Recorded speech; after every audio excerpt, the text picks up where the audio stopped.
स्वागत है आप सभी का हमारे YouTube चैनल एम्पैथिक क्लासेस 247 में। बच्चों, आज के इस वीडियो में हम आपको बताने वाले हैं, जैसा कि बोर्ड पर हम पहले से लिखे हुए देख रहे होंगे, करड़ी के बारे में। तो आज हम लोग करड़ी के बारे में चर्चा करेंगे, रेडिकल्स के बारे में चर्चा होगी। और ध्यान से यदि देखें तो हम आशा करते हैं कि यह वीडियो भी आपको अवश्य पसंद आएगी। और यदि वीडियो अच्छी लगे तो लाइक शेयर करना न भूलें, लाइक शेयर अवश्य किया करें। तो आइए हम देरी न करते हुए शुरू करते हैं करड़ी की चर्चा। तो जैसा कि आप जानते हैं, जान चुके हैं वास्तविक संख्याओं के बारे में, कि वास्तविक संख्याओं का जो समुच्चय होता है वह परिमेय और अपरिमेय संख्याओं के समुच्चयों का सम्मिलन होता है। कहने का मतलब यह है कि वास्तविक संख्याओं के अंतर्गत परिमेय और अपरिमेय दोनों प्रकार की संख्याएं आती हैं। इसका मतलब ये हुआ कि यदि कोई वास्तविक संख्या यदि परिमेय नहीं है तो वो अपरिमेय होगी, अपरिमेय नहीं है तो परिमेय होगी। तो कोई भी वास्तविक संख्या यदि परिमेय नहीं है तो वह अपरिमेय होगी। एक चीज और विशेष रूप से ये आप जानते हैं, जान चुके हैं कि दो जो है, 2 या 3 या 5 की भी बात कर रहे हैं, 2 किसी भी परिमेय संख्या का वर्ग नहीं है। यानी ऐसी कोई परिमेय संख्या नहीं है जिसका वर्ग 2 हो। इसी प्रकार ऐसी कोई परिमेय संख्या नहीं है जिसका वर्ग 3 हो। ठीक है, तो ऐसी कोई परिमेय संख्या नहीं है जिसका वर्ग 2 हो। लेकिन वास्तविक संख्या तो एक अवश्य होगी जिसका वर्ग 2 होगा। परिमेय संख्या नहीं न है, लेकिन वास्तविक संख्या तो जरूर कोई न कोई होगी जिसका वर्ग 2 होगा। और वह वास्तविक संख्या कौन है? उस वास्तविक संख्या का दशमलव रूप होता है 1.414213 ... यही वह वास्तविक संख्या है जिसका वर्ग 2 होगा, जिसका वर्ग 2 होगा। और ये वास्तविक संख्या कैसी संख्या है? ये वास्तविक संख्या अशांत अनावर्ती संख्या, अशांत अनावर्ती दशमलव संख्या है। अशांत अनावर्ती है। तो अशांत अनावर्ती दशमलव संख्याएं जो होती हैं वो अपरिमेय होती हैं। तो यही वह वास्तविक संख्या है जिसका वर्ग 2 होगा। अब इस वास्तविक संख्या को संक्षिप्त रूप में यदि हम लिखें तो इस चिन्ह के द्वारा लिखते हैं, या इस चिन्ह के द्वारा भी लिखते हैं, 2 की पावर 1/2। तो इसी चिन्ह को, इसी को कहा जाता है करड़ी। क्या कहते हैं इसी को? इसी को करड़ी कहते हैं। इसी प्रकार ऐसी कोई परिमेय संख्या नहीं है जिसका घन करें तो 2 मिले। तो इसका मतलब इस प्रतीक को हम करड़ी कहेंगे। इसका मतलब यह हुआ कि ऐसी कोई परिमेय संख्या नहीं है जिसका घन करें तो 2 प्राप्त हो, तो इसको करड़ी कहेंगे। इसी तरह ये देखिए, ये एक करड़ी है। ऐसी कोई परिमेय संख्या नहीं है जिसकी घात 4 करें तो उसका मान 5 मिले, तो इसको हम करड़ी कहेंगे। इसी तरह और भी बहुत सी करड़ियां हैं। जैसे ये देखिए करड़ी है 3 घात वाली करड़ी में, ये देखिए 2, ये भी एक करड़ी है, ये भी एक करड़ी है। तो ये डाटा, ये सब करड़ियां हैं।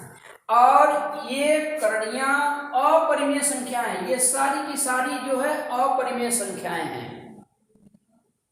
ये अपरिमेय संख्याएं व्यापक रूप में हम ऐसे कह सकते हैं, करड़ी की परिभाषा के बारे में, करड़ी के बारे में ऐसे कह सकते हैं कि यदि ए कोई धन परिमेय संख्या हो, ए क्या हो?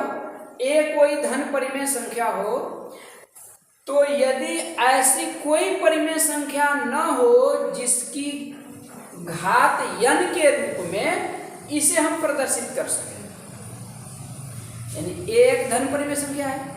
तो अतः यदि इस धन परिमेय संख्या a को किसी दूसरी परिमेय संख्या के n वें घात के रूप में न प्रदर्शित कर सकें, न लिख सकें, n वें घात के रूप में न लिख सकें, तब इस चिन्ह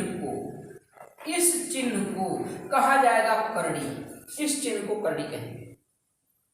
इसका मतलब ये हुआ कि ऐसी कोई परिमेय संख्या नहीं है जिसकी घात n करें तो हमें a मिले, यानी a को किसी भी परिमेय संख्या की n वें घात के रूप में नहीं लिख सकते हैं, तब इस चिन्ह को हम करड़ी कहेंगे।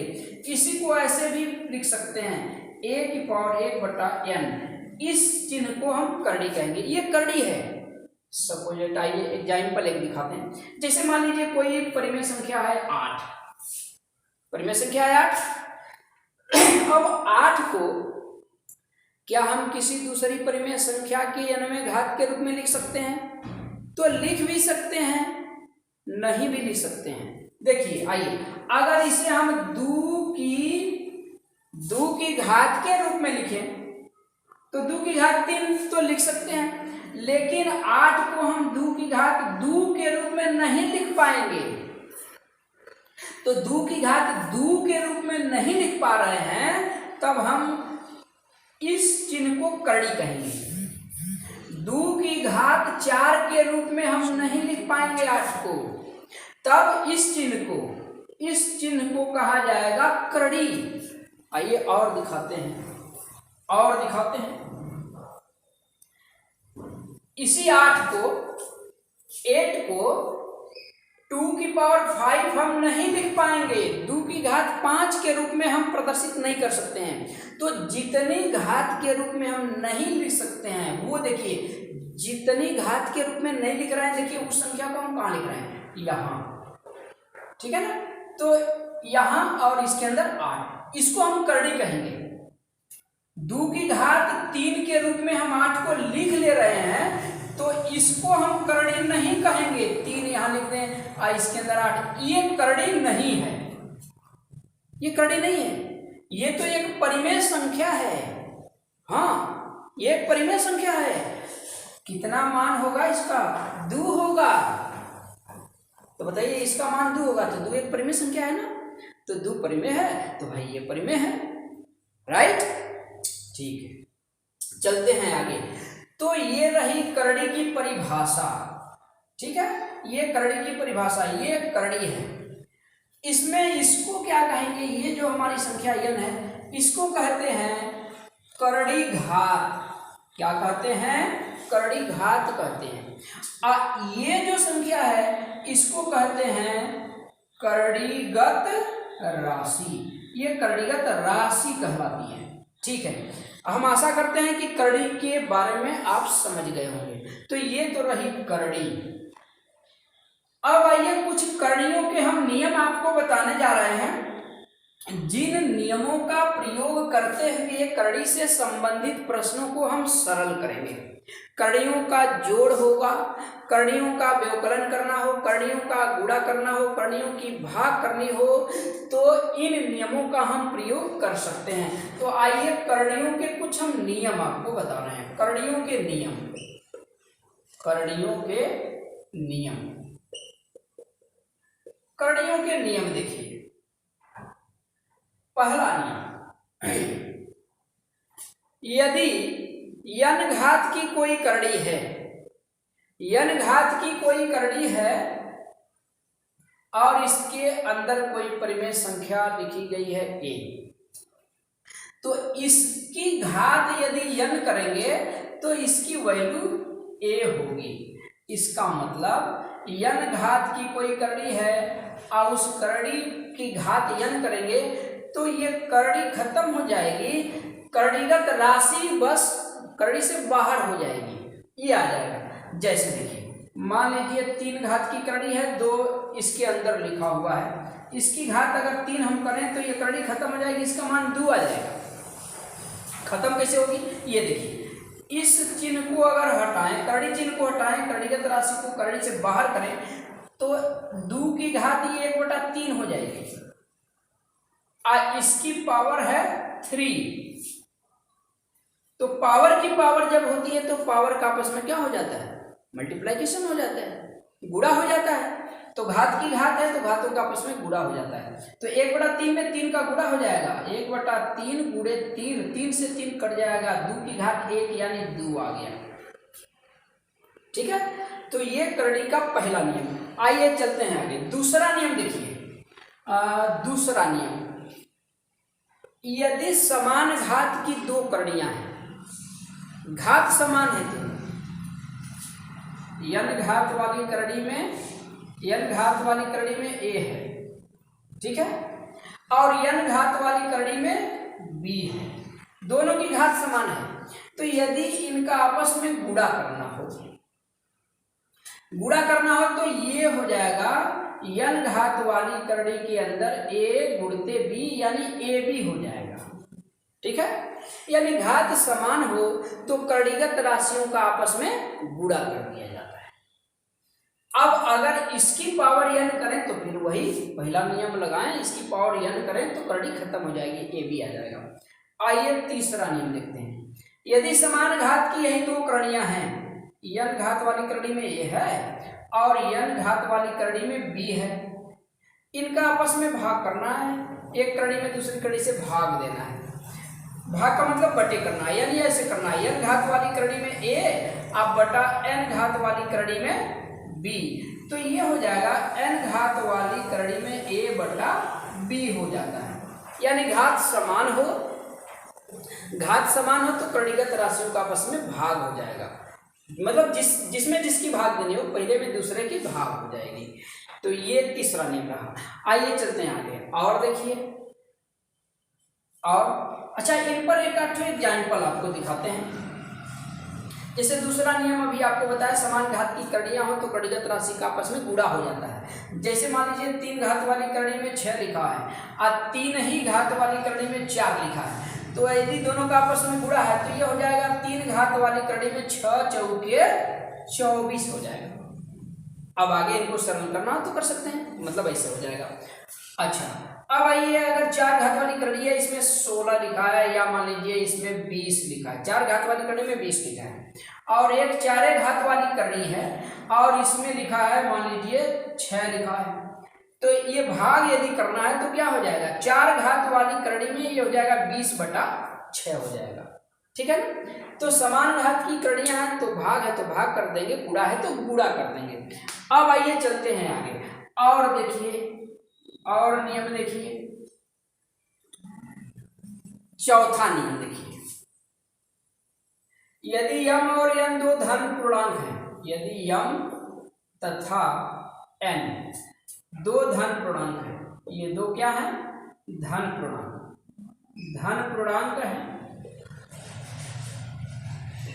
तथा a कोई परिमेय संख्या है, a क्या है, एक धन परिमेय संख्या, a एक धन परिमेय संख्या है, धन परिमेय संख्या है, तब क्या होगा, ये देखिए, यदि n घात वाली करणी में a लिखा है, n घात वाली करणी में m घात वाली करणी में a लिखा है, ध्यान दीजिए यहाँ दो करणियां हैं, एक n घात की करणी है और एक m घात की करणी है, इसके अंदर a लिखा हुआ है, तो ये ऐसे हो जाएगा, ये हो जाएगा mn घात की करणी में a, mn घात की करणी में a हो जाएगा। ठीक है ना, यानी घातों का आपस में गुणा हो जाएगा, और यही बराबर ऐसे भी हो जाएगा,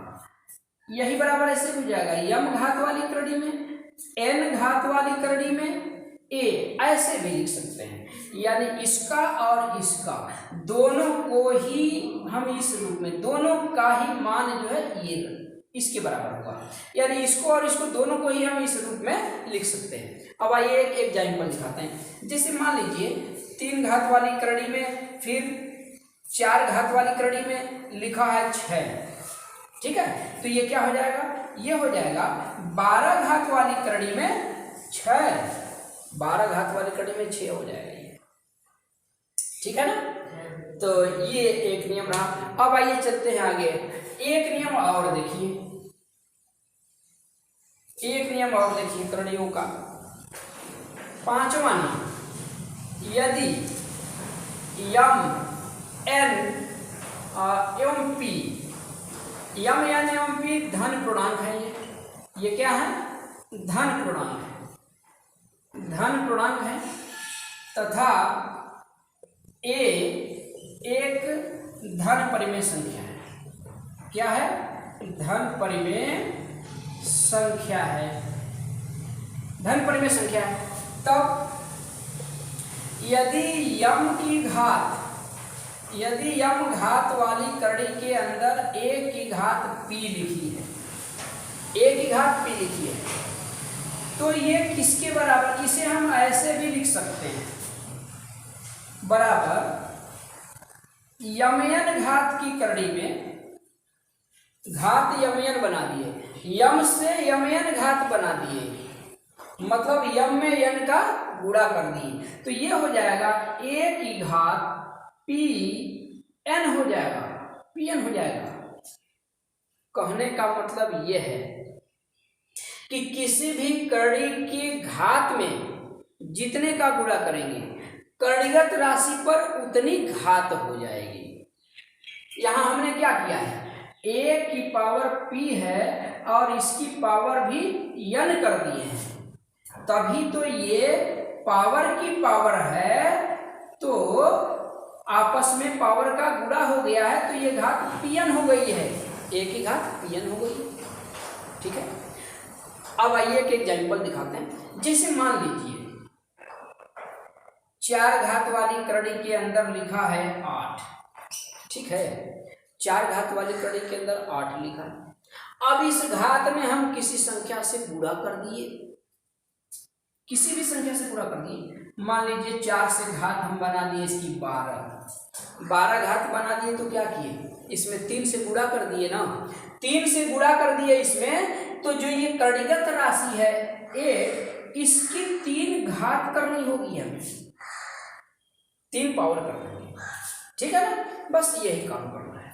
तो यह कड़ियों का 5वां नियम है। तो ये रहे कड़ियों के कुछ नियम। अब आइए आगे चलते हैं, देखते हैं कड़ियों के प्रकार, कितने प्रकार की कड़ियां होती हैं। ये देखिए कड़ियां कितने प्रकार की होती हैं। तो कड़ियां भाई यहाँ 2 तरह की कड़ियां आपको मिलेंगी, एक शुद्ध कड़ी, शुद्ध कड़ी, या इसी को कह लेते हैं पूर्ण कड़ी, शुद्ध कड़ी या पूर्ण कड़ी, शुद्ध कड़ी या पूर्ण कड़ी। और दूसरा जो है मिश्र कड़ी, मिश्र कड़ी, मिश्र कड़ी, ये है।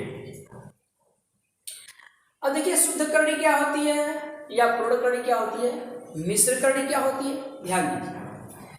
तो यहाँ यदि हम कोई ये कड़ी लिख दें, जैसे 4 कड़ी में 2 हमने लिख दिया, 4 कड़ी में 2 लिख दिया, या केवल कड़ी में 3 लिख दी, ये कड़ी में 3 लिख दिया हमने, तो ध्यान दीजिएगा ये अपरिमेय संख्या है, जैसा कि हम बता चुके, ये कड़ियां जो होती हैं अपरिमेय संख्या होती हैं, तो ये अपरिमेय संख्या है।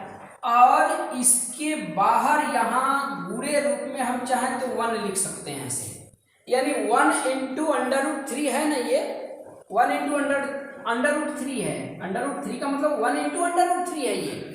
तो इसमें देखिए इससे कहा जाता है परिमेय गुणांक, ये परिमेय संख्या है और ये अपरिमेय संख्या है, तो इसे कहते हैं परिमेय गुणांक, इसको कहते हैं अपरिमेय गुणांक। यहां ये अपरिमेय गुणांक है और ये परिमेय गुणांक है। तो जिन कड़ियों का परिमेय गुणांक 1 होता है, उनको कहा जाता है शुद्ध कड़ी या पूर्ण कड़ी, और जिनका परिमेय गुणांक 1 के अलावा दूसरी कोई संख्या होती है उन्हें कहते हैं मिश्र कड़ी। तो हम आशा करते हैं कि ये दोनों आप समझ गए होंगे। जैसे ये देखिए कड़ी में 15, कड़ी में 40, कड़ी में 80, ये पूर्ण कड़ियां हैं। और ये देखिए 2 करड़ी में 5, 3 करड़ी में 10, 5 करड़ी में 8, ये सब मिश्र कड़ी। ठीक है, तो ये रहा शुद्ध कड़ी और मिश्र कड़ी। अब आगे आइए, ये बहुत ही महत्वपूर्ण चीज आपको बताने जा रहे हैं, बहुत ही महत्वपूर्ण चीज आपको बताने जा रहे हैं, बहुत ही इंपॉर्टेंट चीज है, प्रायः इसकी जरूरत पड़ेगी। हाँ, हमेशा इसकी जरूरत पड़ती है। क्या है वो, कौन सी महत्वपूर्ण चीज है भाई? ये देखिए, किसी भी करड़ी का सरलतम परिमेयकारी गुणक, परिमेयकारी गुणक क्या होता है? बहुत ही इंपॉर्टेंट है, प्रायः इसकी आवश्यकता पड़ेगी, प्रश्नों को हल करते समय प्रायः इसकी जरूरत पड़ेगी भाई। सरलतम परिमेयकारी गुणक क्या होता है? ये देखिए, आप जैसे मान लीजिए ये कड़ी में 3 है, कड़ी में 3, अगर इसमें हम कड़ी में 3 से गुणा कर दें तो क्या हो जाएगा? गुणनफल। दोनों एक ही घात की कड़ियां हैं,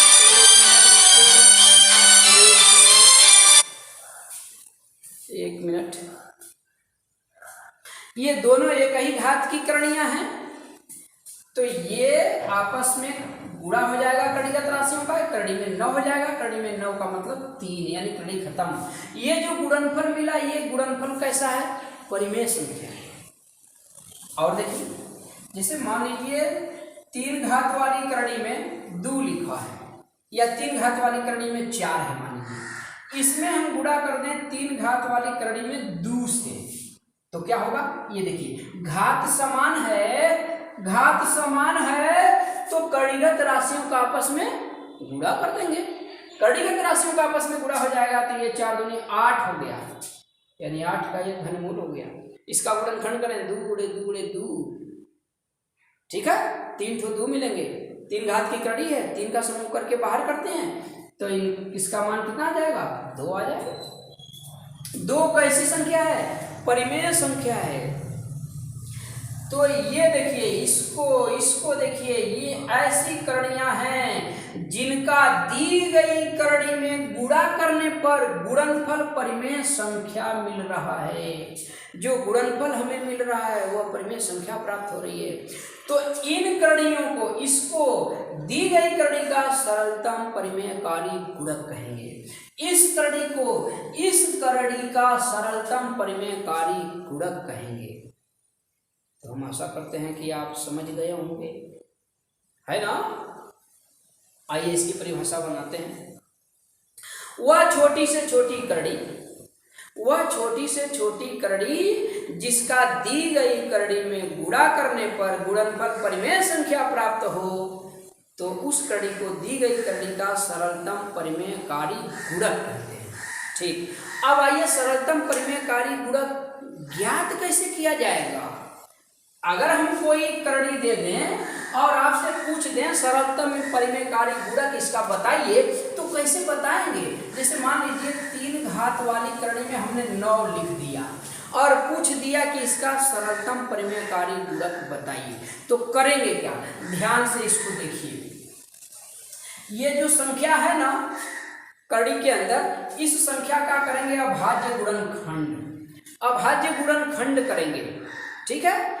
और जितने घात की कड़ी है अभाज्य गुणनखंडों में उतने का समूह बनाएंगे।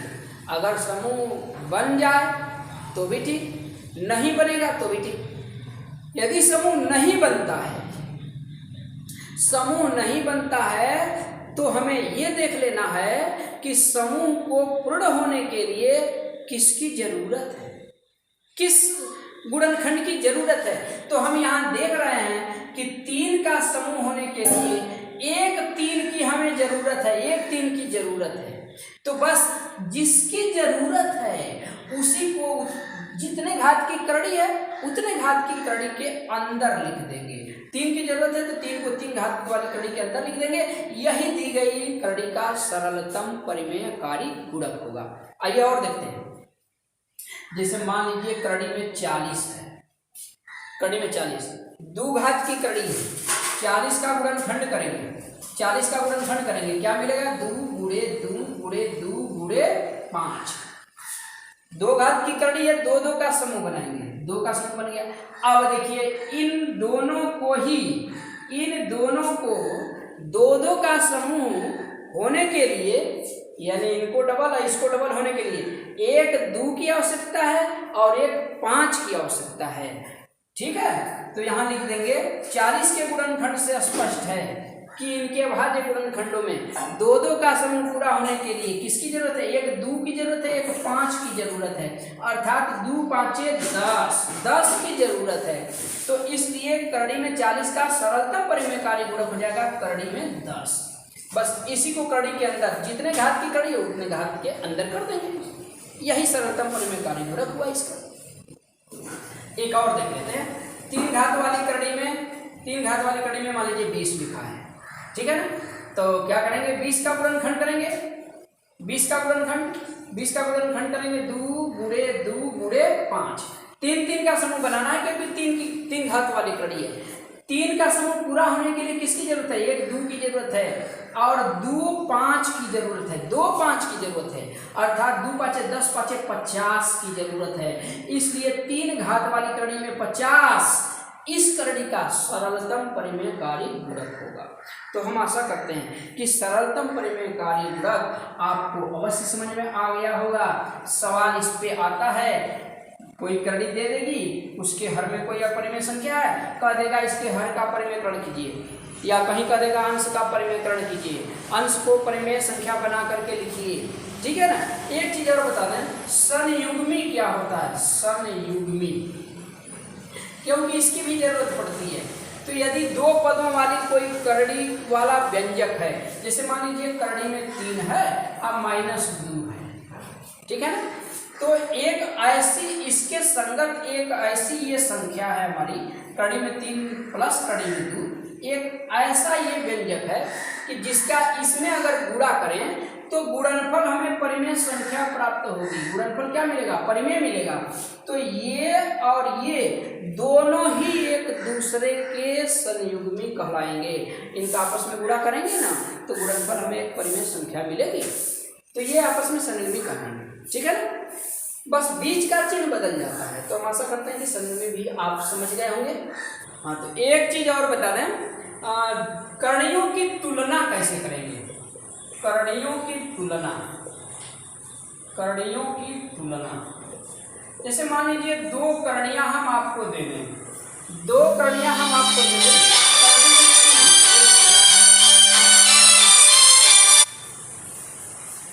करड़ी में 2 तथा 3 घात वाली करड़ी में 5। अब हम आपसे पूछते हैं इसमें कौन करड़ी बड़ी है कौन छोटी है, यानी दोनों करड़ियों की तुलना कीजिए, कौन बड़ी है कौन छोटी है। तो तुलना कैसे करेंगे आइए हम बताते हैं। तो बच्चों, आप जिस तरह से छोटी कक्षाओं में 2 या 2 से अधिक भिन्नों की तुलना करते थे, क्या करते थे भिन्नों की तुलना करने के लिए?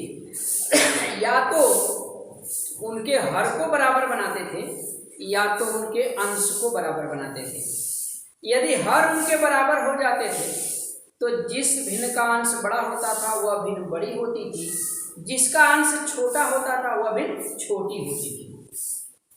अगर अंश को बराबर बनाते थे तो जिस भिन्न का हर छोटा होता था वह भिन्न बड़ी होती थी, और जिस भिन्न का हर बड़ा होता था वह भिन्न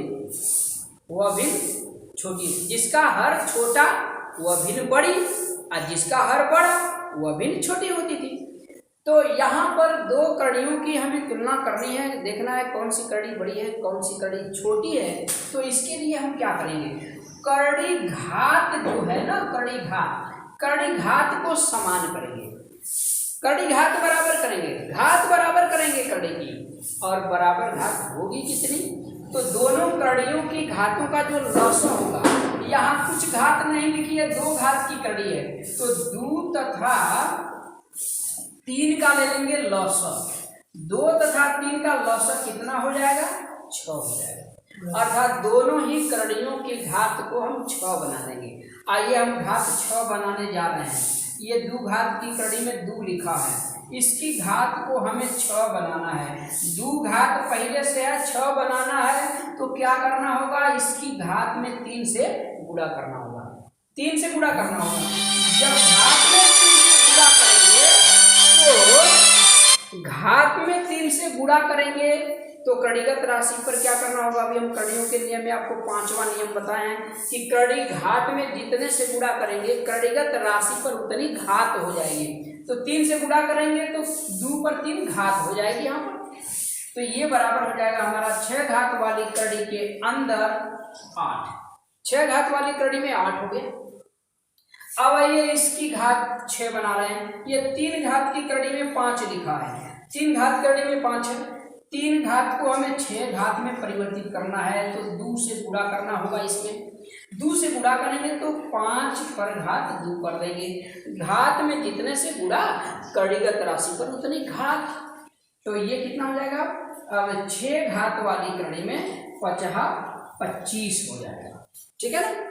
अब देखिए घात दोनों की समान हो गई। घात समान हो गई तो कड़ीगत राशियों को देख लीजिए। जिसकी कड़ीगत राशि बड़ी होगी वो कड़ी बड़ी होगी, जिसकी कड़ीगत राशि छोटी वो कड़ी छोटी। यहाँ हम देख रहे हैं कि 25 बड़ा है 8 से, यानी ये वाली कड़ी इस कड़ी से बड़ी है, ये वाली कड़ी इस कड़ी से बड़ी है, का मतलब ये वाली कड़ी इस कड़ी से बड़ी है।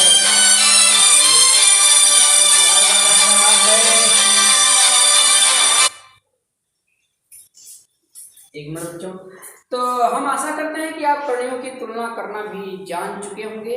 कड़ियों की अब तुलना आपस में कर सकते हैं। बस आज की वीडियो बच्चों यहीं तक। अगली वीडियो में फिर हमारी आपकी मुलाकात होगी प्रश्नावली के सवालों के साथ। अगली वीडियो में हम आपको प्रश्नावली के सवाल बताने वाले हैं।